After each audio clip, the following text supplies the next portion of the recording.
গাজায় চলমান সংঘাতে সবচেয়ে বড় মূল্য দিচ্ছে শিশুরা। প্রাণহানি, বাস্তুচ্যুতি আর ভয়াবহ মানবিক সংকটে তাদের জীবন হয়ে উঠেছে অনিশ্চিত। গাজায় চলমান সংঘাতের মধ্যে শিশুদের পরিস্থিতি দিন দিন আরো ভয়াবহ হয়ে উঠেছে। বিভিন্ন অভিযানে শিশুদের আটক ও বন্দী হওয়ার অভিযোগ উঠে এসেছে, যা নিয়ে আন্তর্জাতিক মহলে গভীর উদ্বেগ তৈরি হয়েছে।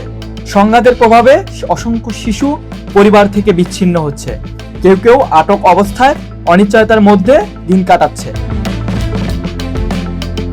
মানবাধিকার সংস্থাগুলো বলছে, এই পরিস্থিতি শুধু তাৎক্ষণিক ক্ষতি নয়, বরং দীর্ঘমেয়াদে একটি পুরো প্রজন্মের মানসিক ও সামাজিক বিকাশকে মারাত্মকভাবে ক্ষতিগ্রস্ত করতে পারে। সমালোচকরা অভিযোগ করছেন, ইসরায়েলি সামরিক অভিযানের ফলে গাজার শিশুদের জীবন ও ভবিষ্যৎ চরম ঝুঁকির মুখে পড়ছে। তাদের মতে, এই ধরনের পরিস্থিতি অব্যাহত থাকলে একটি প্রজন্ম গভীর সংকটে পড়ে যাবে। গাজার বিভিন্ন এলাকার চলমান হামলায় প্রতিনিয়ত প্রাণ হারাচ্ছে শিশুরা।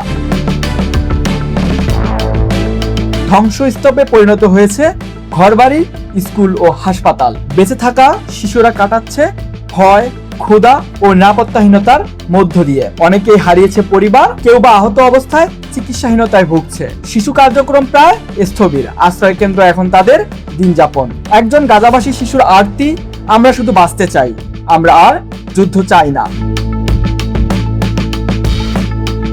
আন্তর্জাতিক বিভিন্ন সংস্থা বলছে, দীর্ঘমেয়াদে এই পরিস্থিতি একটি পুরো প্রজন্মের শারীরিক ও মানসিক বিকাশকে মারাত্মকভাবে প্রভাব ফেলতে পারে। বিশ্বজুড়ে মানবাধিকার সংগঠনগুলো শিশুদের সুরক্ষা নিশ্চিত করতে দ্রুত যুদ্ধবিরতি ও কার্যকর পদক্ষেপ আহ্বান জানিয়েছেন। গাজায় প্রতিটি দিন যেন শিশুদের জন্য নতুন এক অনিশ্চয়তা। এই সংকট থেকে উত্তরণের পথ খুঁজে বের করাই এখন আন্তর্জাতিক সম্প্রদায়ের বড় চ্যালেঞ্জ।